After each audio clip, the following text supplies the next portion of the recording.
The Winter of Red Snow, a Revolutionary War Diary of Abigail Jane Stewart. Reading 3. December 12th, 1777, Friday.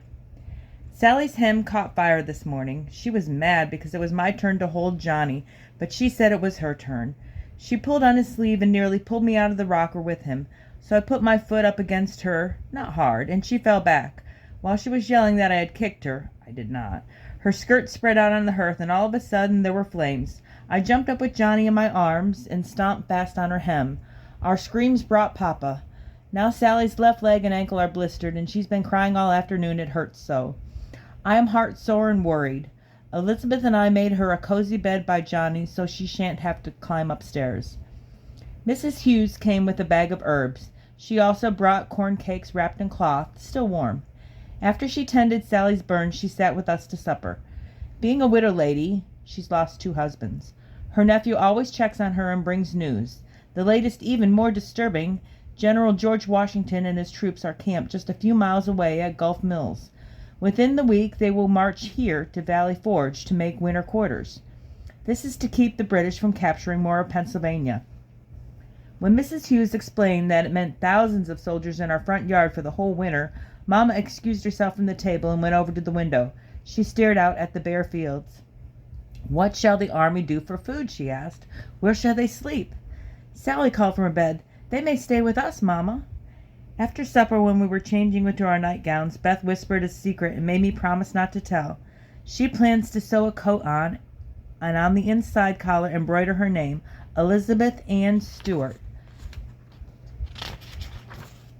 so that the soldier who wears it will remember her and come to see her. Many girls have become brides this way, she said. But I want her not to think about marriage, even though she's 15 and pretty. I would miss her too greatly. I am upstairs writing this at my bench under our window. The candle flickers from cold air coming in, for we lost the shutter on the last storm. Elizabeth is asleep. I can hear Mama's and Papa's voices downstairs. They are worried about the soldiers coming and about Sally's burned leg, and they worry about our tiny John Edward shan't live through the winter. December 14th, 1777, Sunday. Johnny fussed all day. He cried so hard he had hiccups. None of us dared to fret aloud, but I saw Papa's face and Mama's. She nursed him every 2 hours, and this time Sally and I took turns rocking him without a quarrel. When Beth rocked him, she sang in her beautiful voice. When he's not in someone's arms, he's in his warm cradle, and I kneel over him to whisper, "Johnny, thou must live, please." December 18th, 1777, Thursday. I was up early to help Mama with the big kettle, for she is weak from birthing and it seems to weigh some 40 pounds. We put in salted beef from the cellar and 8 onions and then bread on the hearth to bake. Elizabeth and I hurried to the well, but returned slowly so our buckets wouldn't spill. The air was cold and dark, and it smelled like snow coming. And by 10 in the morning it did come, wet snow that froze out the fence but made mud on the road. Our guests arrived by noon. Mrs. Hughes, Mr. and Mrs. Walker, and their 3 little ones, and a neighbor who had lost his wife last month. At the table, Papa welcomed everyone while Elizabeth and I helped Mama set the bowls on, and then he folded his hands for prayer. "This day is for thanksgiving and praise," he began. All heads bowed. I stood by his chair, one eye open, to make sure Sally didn't pick at the pies. He prayed that our army would be able to help the British away, and he prayed for our health. I knew he was thinking about Johnny, but wanted not to say it out loud. Amen came, and the voices, and quickly the plates were passed around. Congress had set this day, December 18th, as a new tradition for all patriots, that's us, to give thanks to God for the many blessings he has given America. December 19th, 1777, Friday. I woke to sleet hitting the window and another sound I had not heard before, a drum beat. Papa came in from milking and said, "The soldiers are coming." Elizabeth, Sally, and I hurriedly ate our porridge, then wrapped ourselves in our cloaks and scarves. Mama watched from the window as we ran into the road. There on the wind from the south came the drum beat, several drums now, and the high trilling of fifes. "I want to go see the soldiers," Sally said, "but Papa said we must stay by our fence." "It's too cold," he said, as big flakes of snow began to fall.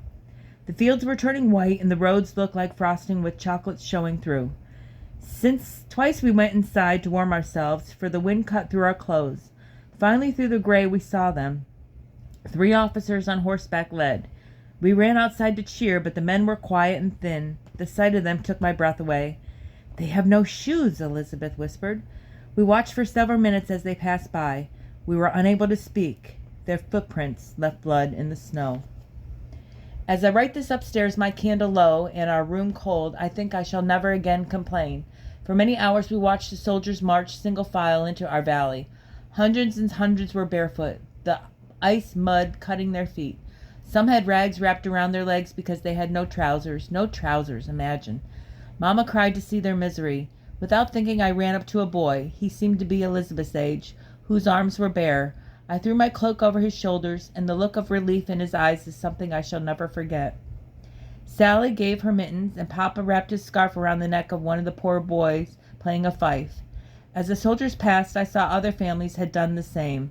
If the Quakers had, I know not, but I recognized Mrs. Potter's cloak, her blue one with the red trim, and someone had draped a shawl over a small drummer boy. So many were coughing and had runny noses. Elizabeth said, "Can we please not bring some of them warm by our fire?" When we saw the horseman riding back and forth among the men, we knew him to be the commander-in-chief, George Washington. His cape fell below his saddle. On his tricorn was white from snow.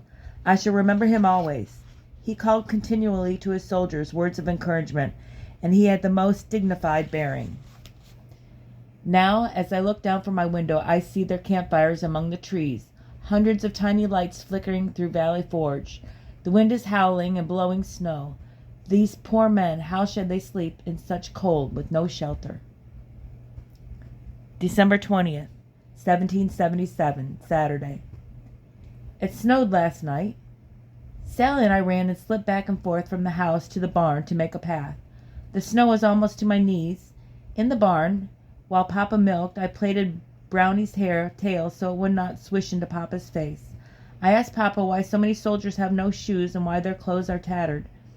"They've been marching for several months, Abigail," he said. "Until the redcoats return to England, our army shall have no rest." Since I no longer have my cloak, I wrapped myself in a blanket to go outside. Papa took us in the wagon to look across the valley. Some tents were up, and there were smoky fires where men huddled. Paths between the tents were streaked red. Bath night for all, even Johnny. Mama dipped him in the warm water, and he let out a wail. December 21st, 1777, Sunday. Church. Mama stayed home to keep Johnny warm. It was dark and snowy out. We passed General Washington's large tent, a marquee, Papa called it. It was pitched under the bare branch of a black gum tree. We were surprised to hear a wonderful chorus of men singing a hymn. Late afternoon, 2 officers came to our door and handed Papa a note. It was dated yesterday and signed G. Washington. Papa read it, folded the paper carefully, and put it in his vest pocket. "I shall do what I can, Lieutenant." When the men climbed into their saddles, Papa closed the door against the cold and turned to us. "The commander-in-chief needs our help," he said. "He is telling those who live within 70 miles of his headquarters to thresh 1/2 of our grain by the 1st day of February, and the other half by the 1st day of March." Papa looked into the fire, his hand on the mantel. "If we shan't obey, the army quartermaster will seize what we have and pay us only the value of the straw, not the grain." December 22nd, 1777, Monday. Johnny is 3 weeks old. He is still so tiny. The leggings I knit him must be pinned to his shirt so they won't slip off. Tom Fitzgerald and one of his younger brothers came over. Their mother is in bed with fever. While Mama prepared a basket of ham slices, bread, and cranberries, I gave Tom a hateful stare. His hands were dirty with soot and mud, and wiped his nose with his fingers. I said to him, "Our cows and 5 pigs do smell better than thee." Mama turned to me. Abigail Stewart was all she said. She sent me upstairs to the afternoon, no candle. I held my ink jug to the chimney so the ink would melt, and finally I am able to write. There is dim light coming through the window, and through there is snow blowing. I can see blurred groups of soldiers. They are in the woods cutting trees. They are chanting something, but their words are lost in the wind. At the floor where I'm kneeling, I can see through a crack down to the kitchen. Mama is at the kettle with Johnny in her arms, and Papa is hanging his coat. The soldiers are building huts, he said. Their mules are sick, so the men themselves are dragging the logs with harnesses. What is it they're saying over there? Asked Mama. Papa put a log on the fire. He said they are crying. No meat, no meat, Sarah. Our soldiers are starving. Tomorrow I shall take General Washington some of our grain, 2 stacks.